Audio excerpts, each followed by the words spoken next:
Hello everybody, welcome to another training session. Today's training session is going to be about teaching productive skills, more specifically teaching speaking and writing skills.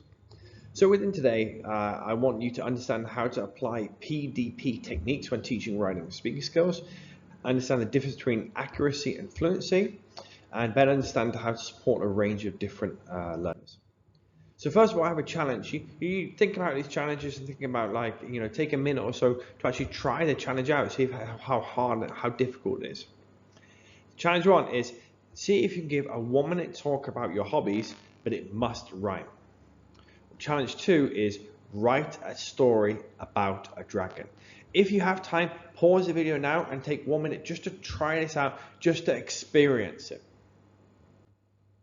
Okay, well, hopefully some of you tried it out just to experience what it feels like, because this is exactly what I wanted. Is that, how did you feel during this task? You probably felt like it was a little bit overwhelming. You probably felt like it was, you didn't know where to start. And this is how our students feel a lot of the time when we do speaking and writing tasks with them in class. Often teachers give speaking and writing tasks with very little support. Often they finish something in the book and they move on to speaking, and they just expect students to be able to speak. Or maybe they will give the students a bunch of questions without any prompts or any support and just expect students to be able to look at the questions, answer the questions, and just be able to speak. However, what we need to realize is that speaking and writing, they're skills. And something about skills is if they're coming to the lesson, they're able to do this task successfully, it means that the teacher probably didn't teach them anything because they already had that skill set before they came to the lesson. So what we have to be thinking about is, are we teaching them or are we testing them? Testing them means that they're using what they already have. Teaching them means that we're contributing something, we're giving them something, we're helping them to develop that skill in some way and then help them to use it, and then giving them feedback on how they've used it so that by the end of the lesson, they are better at using that skill. So what I want to talk about is a PDP. So if you guys have taken part in the listening and the reading session, you know that PDP stands for pre, during, and post. This is one way of approaching skills lessons. So this is not necessarily different from PPP. PPP is still within this. This is just a way of approaching skills lessons in particular. So the first task is pre. What this is what we're going to give them, what they need in order to be able to start speaking.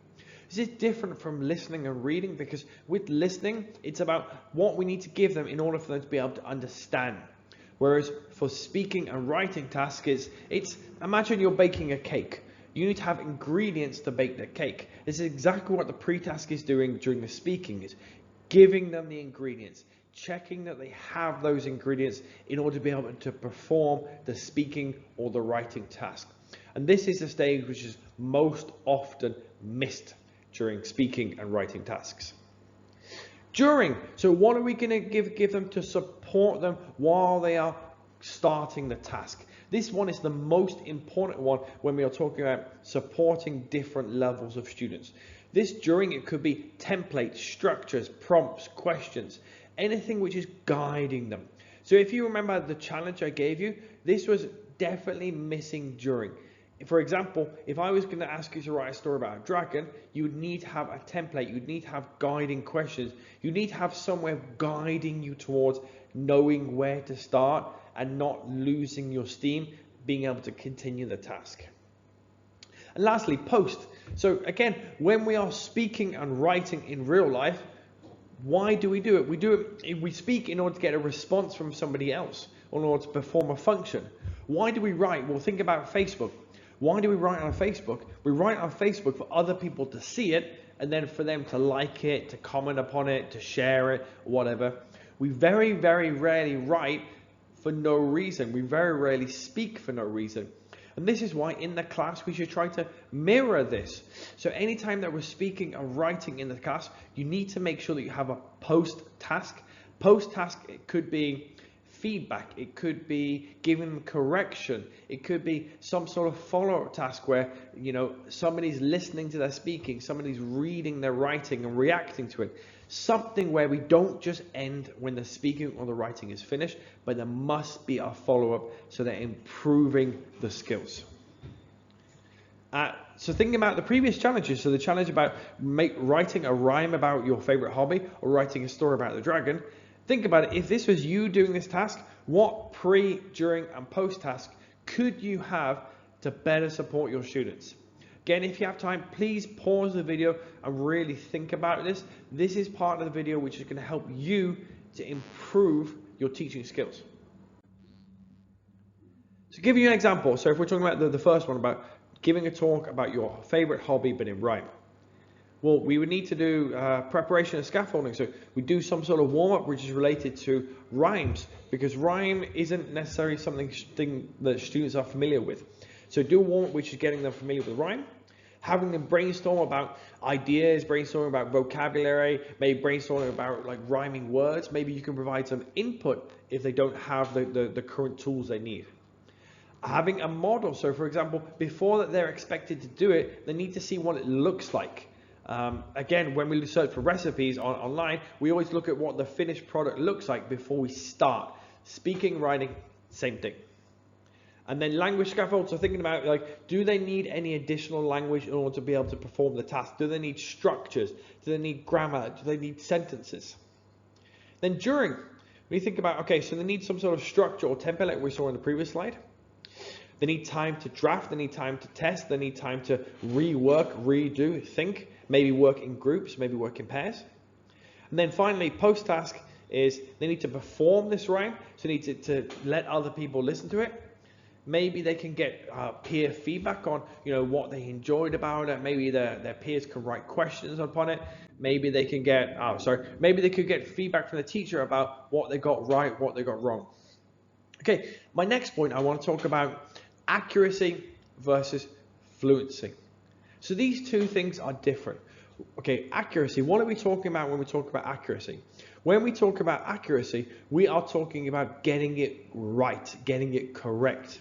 When we are talking about fluency, we are talking about getting comfortable with it, practicing doing it. So with fluency, when we are doing fluency tasks, accuracy isn't always the most important thing, but the most important thing is that students are talking or writing and getting the feel of it, getting to feel more confident. So when we are doing accuracy tasks, that means that we need to be correcting students. Often we will use hot error correction. Hot error correction means that when we hear mistakes with the grammar point or the vocabulary point or whatever the focus is that we're focusing on, we will correct immediately. Whereas with fluency, you don't want to correct immediately because you want to give students space to practice, to make mistakes, to get familiar with using the language. So we will use cold error correction. Cold error correction means that we will correct it after the activity has finished. Maybe after the activity has finished, we will draw maybe 2 or 3 common mistakes that you heard and give the students feedback on this so that they know that they need to do something better. Again, think about the post-task is how we can help them to be better after our lesson. So when we are doing speaking or writing tasks, we need to know whether are we trying to do a task for accuracy or are we trying to do a task for fluency? If we're trying to do a task for accuracy, getting it right, then we need to be correcting. If we are trying to do a task for fluency, then we need to step back and give them a chance to make mistakes, to practice using the language. So when you're making your task, think about where you are. For example, in the pre-stage, you might want to focus on accuracy. In the during stage, you might want to focus on fluency. And then in the post stage, you might want to return to accuracy. Next, how to support a range of different learners. So when you're doing your speaking and writing tasks, you need to make sure that you're thinking before the lesson about how you're going to support different types of learners. So for example, with lower level learners, you can give them sentence starters, you can give them visuals. What I like to do with them is I will give them the majority of the answer and then let them choose one of 3 words. For example, if the question is, what do you do in your free time? I will give them the response, in my free time, I like to, and then let them choose one of three options like play football, watch TV, listen to music. This is helpful for them because it means that they're still making a choice, but their choice is very limited. So it means that it's easier for them to accomplish the task. And then the idea would be in later lessons, we slowly remove that support as they're becoming more and more confident. For mid-levels, then they can practice in pairs.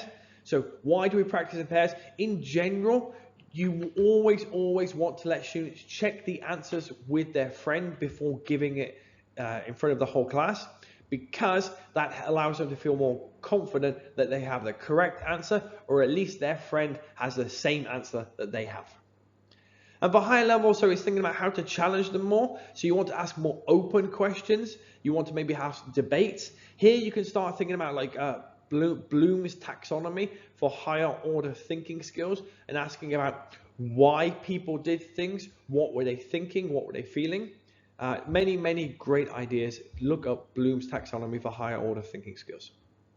For writing support, you want to give them a model text, you want to give them a word bank, you want to give them frames where maybe they're not having to write whole sentences or whole paragraphs, but they're just filling in gaps.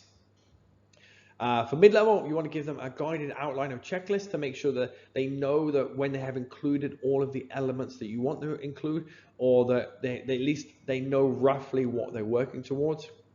And finally, for the higher levels, you can have them peer edit. I would advise you, if you're ever having students to edit each other's work in a peer way, give them something very specific to do. Because if you just say, check this, then most of the time they will find mistakes that are not there, and they're very enthusiastic to correct mistakes, but they're correcting things which are incorrect and they're not noticing mistakes. Try to focus them in. So check for the past tense, check for spelling issues, check for punctuation. Give them something very specific to check, and that will be a successful task. And that is it for teaching writing and speaking. Please know that it's a skill and it needs to be taught. If you're not teaching it, you're testing it. Think about how to use PDP, pre, during, and post, to make sure that at the pre-stage they have everything that they need to be able to do it. At the during stage, they have enough support and templates to be able to keep going during the task. And at the post stage, it makes the speaking and the writing meaningful. Next, think about, are you focusing on fluency or accuracy, and about whether or not to correct. And finally, think about what support features do you have for different levels of students. Okay, if you enjoyed this video, please give me a comment down below about what you enjoyed and what you want to apply in your classes. And I really look forward to seeing you in the next video. Goodbye.